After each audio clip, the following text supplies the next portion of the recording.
Hi, this is Nate Peterson, a contributing writer with Fine Books and Collections magazine, and here I am in Charlottesville, Virginia.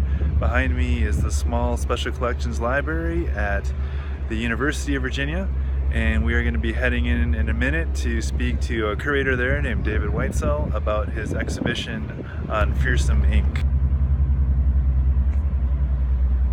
I'm David Whitesell. I'm one of two curators in the Albert and Shirley Small Special Collections Library at the University of Virginia. And here is the entrance to our building, in which we've occupied this building for about a decade now.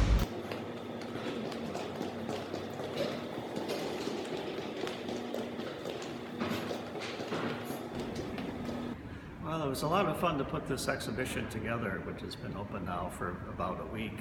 Our Special Collections Library here at UVA is world famous for certain collections, and one you might not expect to be here is our world famous collection on the English Gothic novel, which we consider to be the best in existence.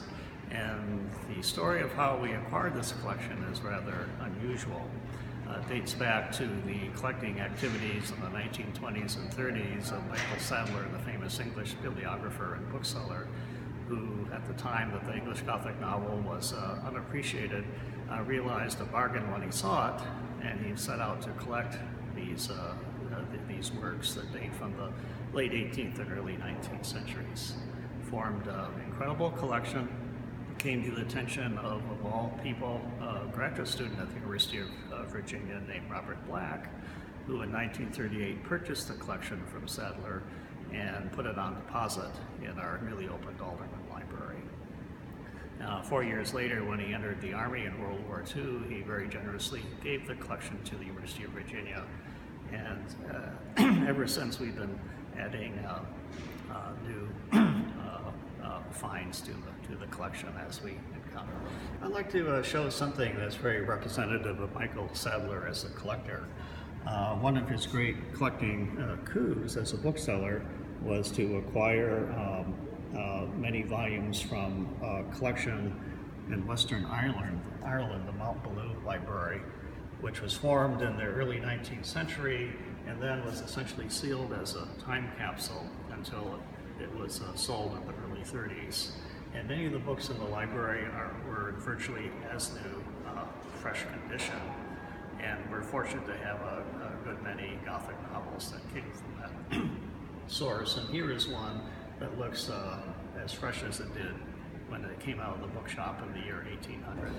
Perhaps the most important item that Robert Black added to the collection in the 4 years he owned it before giving it to UVA is this manuscript document. What it is one of the few known publishing contracts from the 18th century between a publisher and a novelist. And in this document, signed in 1794, Anne Radcliffe is selling her novel, The Mysteries of Udolpho, to the Robinsons, who published it later that year. And she's selling it for the princely sum of 500 pounds. So she really was the John Grisham of her day. Perhaps the most notorious Gothic novel of its times was The Monk, published in 1796 by Matthew Gregory Lewis. It was considered quite scandalous in its time, therefore it was very, very popular, translated into several languages and published widely throughout Europe. We're fortunate to have two examples of that from a very recent bequest, which has enlarged our collection substantially. This comes from the French scholar Marisa Levy from Toulouse. This is a very early French edition of The Monk, translated into French, Paris 1797. And next to it is the first French stage adaptation of The Monk. Matthew Gregory Lewis and The Monk also had a major influence on English literature in the 1790s, including the literature of parody. And there are many Gothic novels, including The Monk, that were burlesqued by writers of the time. And this work here is a parody of Lewis, not precisely of The Monk, but of another work that Lewis published a few years later. And here you can see from the hand-colored engraved illustration the sort of comic take that The artist has taken on the supernatural tales that Lewis and his friends would tell. We usually think of Gothic novels as set in medieval times in castles with knights in shining armor, but some Gothic novels were set in contemporary settings, and this one, which is actually an English translation of a French Gothic novel, was set in contemporary Haiti at the end of the 18th century at the time of the Haitian Revolution. And this copy is very nice for having on its front cover the printed label of a circulating library in which the copy which originally purchased this copy. Novels at this time were, of course, quite expensive, so most readers at that time would read them by subscribing to the many circulating libraries that existed in the United Kingdom. At the very beginning of the 19th century, the Gothic novel became very popular among the more popular readers, and one of the major reasons for this is that many Gothic novels were adapted, abridged, excerpted, and published in chapbook form, as you see here, with very evocative frontispieces, sometimes hand-colored.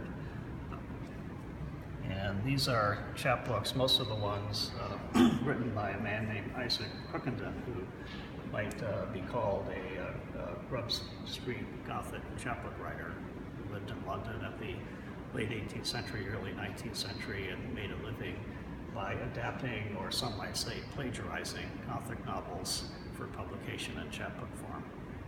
The exhibit will be open through the end of May, and during this time we have some other programming set up.